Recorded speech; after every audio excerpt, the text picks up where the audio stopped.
L'université virtuelle de Côte d'Ivoire est une université numérique. Nous enseignons autrement par rapport aux autres universités. Nos étudiants utilisent déjà cette pratique. Donc l'UVCI va certainement beaucoup contribuer pendant ces 2 jours, puisque l'expérience ivoirienne sera également présentée. Pendant ces 2 jours, nous aurons aussi l'expérience des autres pays. L'université virtuelle du Sénégal participe également. D'autres universités qui sont engagées dans le numérique éducatif vont partager leurs expériences, et la plupart de nos chercheurs qui travaillent au quotidien sur cette thématique vont présenter aussi les dernières trouvailles que nous avons à ce niveau-là. Donc c'est pour dire que c'est une réflexion pour aller plutôt de l'avant. Mais déjà, nous avons avec l'Université virtuelle de Côte d'Ivoire un bel exemple d'utilisation du numérique. Comme vous le savez, nous avons près de 8000 étudiants à l'université virtuelle. Ces 8000 étudiants ne sont pas qu'à Abidjan, d'autres ils sont un peu partout à l'intérieur de la Côte d'Ivoire.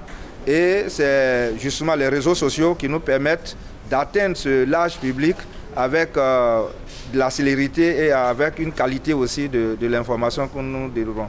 Donc c'est une pratique qui est déjà bien huilée au niveau de l'Université virtuelle de Côte d'Ivoire.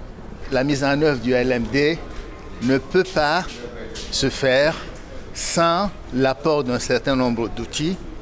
Alors bien évidemment, on pense aux outils donc, de gestion et de traitement de l'information et aux outils numériques, mais il y a souvent un élément très important qu'on n'invoque pas, c'est la formation de tous les acteurs, donc pour qu'ils puissent utiliser ces outils. Pour cette édition, je disais tout à l'heure que sur le plan académique, c'est aborder cette thématique, c'est quelque chose de nouveau. Mais on est toujours très, très agréablement surpris par les initiatives africaines. Et je crois qu'en matière de pratique et en matière d'usage, on innove constamment. Monsieur le ministre de l'Enseignement supérieur et de la Recherche scientifique attache du prix à l'organisation de ce colloque.